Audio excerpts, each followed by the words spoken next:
puro politika. Nagpadala kayo kay Presidente Marcos Jr. kasi. That's the short and long of it. Ayan. Ang lahat ng yan, hindi mangyayari yan kung hindi kayo sumunod sa kagustuhan ni Presidente Marcos Jr. Dahil tuluyan na ngang nasungkit ng Gatchalian Bloc ang liderato ng Senado matapos bumaliktad si Senator Joel Villanueva. No hard feelings naman dito ang grupo ni Senator Alan Peter Cayetano. Alamin natin sa ulat ni Sheena Torno. Hindi na ikinagulat pa ng publiko ang paglipat ni Senator Joel Villanueva sa Gatchalian Bloc dahil nagpahiwatig na rin kasi siya sa kanyang social media account na napapanahon na para magtrabaho, kaparehong rason na sinabi ni Senator Cheese Escudero. Nakumpleto na ng Gatchalian Bloc ang sapat na bilang ng mga senador na dumalo sa special session nitong Miyerkules upang makabuo ng quorum. Kasunod ito ng pagdalo ni Senator Joel Villanueva na dati nasa paksyon ni Senator Alan Peter Cayetano. Si Villanueva ang ikalawang senador na tuluyang umalis sa grupo matapos maunang humiwalay si Senator Cheese Escudero. Pero bago pa man talakayin ng mga mahahalagang nakabinding panukalang batas, ay naghalal muna ang Senado ng bagong Senate President. Mr. President, I rise today to nominate Senate President Pro Temp Sherwin Gatchalian as the President of the Senate of the Philippines.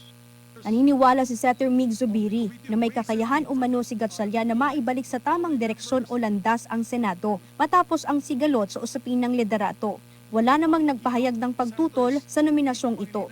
All those in favor of Senator Sherwin Gatchalian as Senate President of the Republic of the Philippines, say aye. Aye. All those against, say nay. The ayes have it. Senator Sherwin Gatchalian is declared Senate President of the Republic of the Philippines. Kasama ang kanyang pamilya ay nanumpa si Gatchalian bilang bagong Senate President. Maliban dito, inihalal din bilang Senate President pro tempore si Senator Tito Soto III, habang Majority Floor Leader naman si Senator Zubiri. Senior Deputy Majority Leader si Senator J.B. Ejercito at Deputy Majority Leader si Villanueva. Sa kabila nito, binigyang linaw ni Zubiri na walang nangyaring pressure o pananakot kay Villanueva taliwas sa aligasyon ni Senator Cayetano. Wala namang katotohanan yun. You know, contrary to what his opinion is, marami po sa ating mga kasamahan na gusto na lang bumalik sa trabaho. Diba? So, there might even be more in the future who join our group dahil sa frustrations. Si Senator J.B. Ejercito na nanguna sa pag-udyo kay Villanueva na lumipat sa kanila ay pinaliwanag ang dahilan ng paglipat ng senador maging ni Escudero. Like ito na, talagang the Senate may tama, no? The institution was damaged. So, sa tingin ko si Sen Cheese and Sen Joel, nakikita ko rin yung actuation sila during the proceeding na mga session na parang hindi sila masaya na sa nangyayari. Hindi naman sumagot si Villanueva sa tanong kung totoo bang may pressure o pananakot, pero iginiit nito na trabaho ang dahilan ng kanyang paglipat. Work. Hey, sir. Nakita niyo naman yung ginagawa natin dito, boss. Sir Joel, ano Puro trabaho. Sir, ano naging consideration mo, sir, sa pag-attend today, sir? We wanted to work. So that's what we've been doing.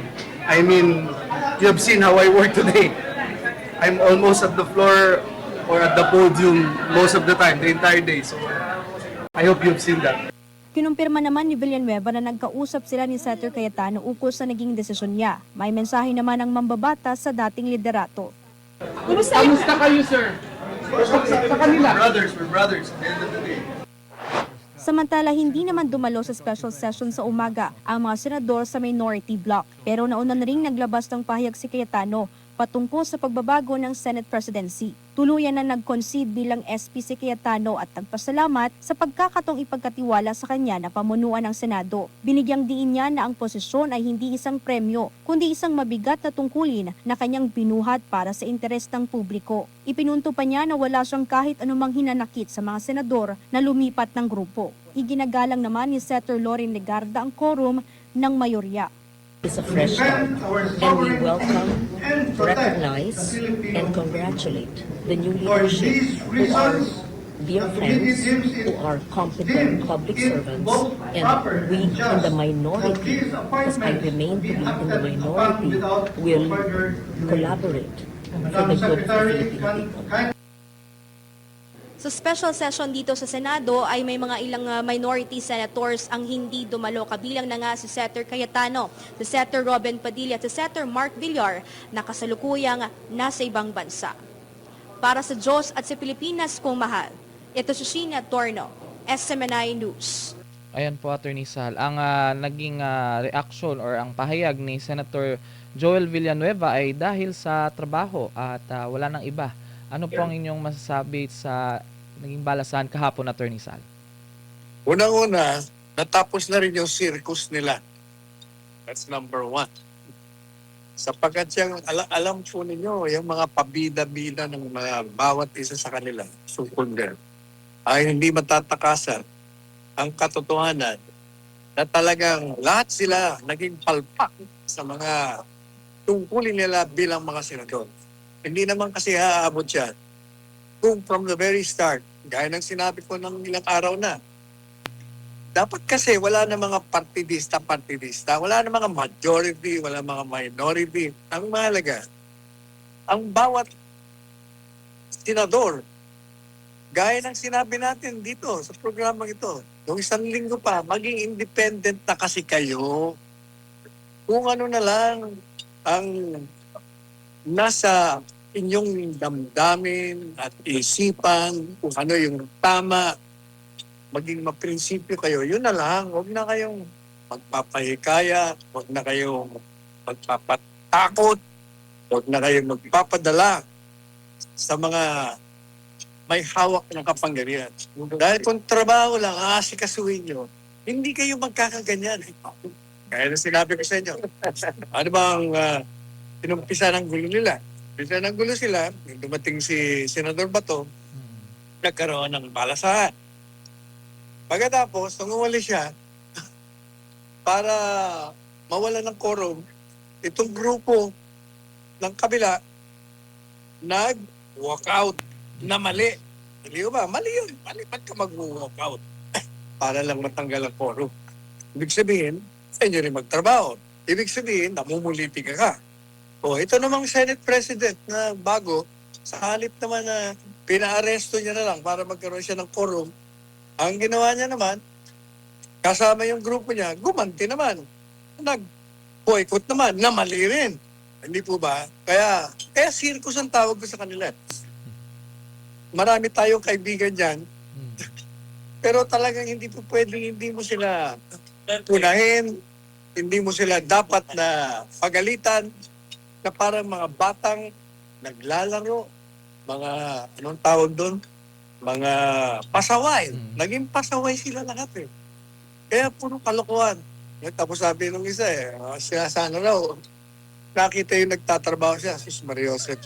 Kailangan matao makita na nagtatrabaho ka. Dapat kayo, kahit na walang camera, nagtatrabaho kayo. Araw-araw kayo dapat nagtatrabaho. Binabayaran namin kayo, kami mga taxpayer. Puro politika. Nagpadala kayo kay Presidente Marcos Jr. kasi. That's the short and long of it. Ayan. Ang lahat ng yan, hindi mangyayari yan kung hindi kayo sumunod sa kagustuhan ni Presidente Marcos Jr.